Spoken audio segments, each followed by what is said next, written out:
வணக்கம் தமிழ் மக்களே. டிசம்பர் 27ஆம் தேதி மலேசியாவில் ஜனநாயகன் படத்தோட ஆடியோ லான்ச் மற்றும் தளபதி திருவிழா மிகவும் பிரம்மாண்டமாக நடைபெற்றது. ஆனால் இதில் என்னோட வருத்தம் என்னென்னா, ஏன் இந்த கூட்டத்தில் இவங்க இப்படி பொறுப்பில்லாமல் நடந்துக்கிட்டாங்க அப்படிங்கிறது தான். மலேசியா அரசாங்கம் மற்றும் மலேசியா போலீஸ் இது பியூர்லி ஒரு என்டர்டெயின்மெண்ட் ப்ரோக்ராம், இதில் எந்த பாலிடிக்ஸும் இருக்கக்கூடாது அப்படின்னு சொல்லிட்டு கடுமையாக நிபந்தனைகள் விதித்ததை மீறி எதற்காக அவங்க அங்கே பாலிடிக்ஸ் பண்ணாங்க அப்படிங்கிறது எனக்கு உண்மையிலே புரியல. மலேசிய போலீஸார் இது ஒரு அரசியல் நிகழ்ச்சி இல்லை, அதனால அரசியல் கொடிகளுக்கோ சின்னங்களுக்கோ அனுமதி இல்லை அப்படின்னு சொல்லிட்டு ரொம்ப ஸ்ட்ரிக்டாக சொல்லியிருந்தாங்க.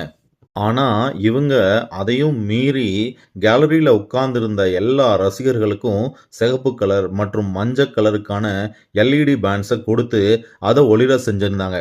அப்படி ஒளிர செஞ்சு தாவேக்காவோட கட்சி கொடியான சிகப்பு, மஞ்சள் மற்றும் சிகப்பு கலரை இவங்க டிஜிட்டலாக டிஸ்பிளே பண்ணாங்க.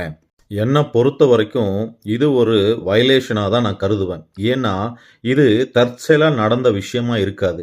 இது திட்டமிட்டு நடத்தப்பட்ட ஒரு சதி திட்டம். போலீஸாருடைய கட்டுப்பாடுகளை மீறி நீங்கள் இதை செஞ்சது கண்டிப்பாக கண்டனத்துக்குரியது. என்னை பொறுத்த வரைக்கும் இதை நீங்கள் கண்டிப்பாக தவிர்த்திருக்கணும்.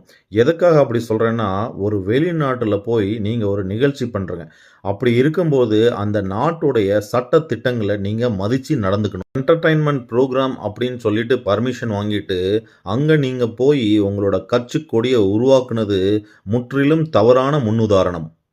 மலேசியன் கவர்மெண்ட்டை நாளைக்கு யாராச்சும் கேள்வி கேட்டாங்கன்னா, அப்போ இதில் உங்களோட நிலை என்ன ஆகும்? அதனால் நீங்கள் எப்பவும் கவனமாக நடந்துக்கணும். நன்றி மக்களே.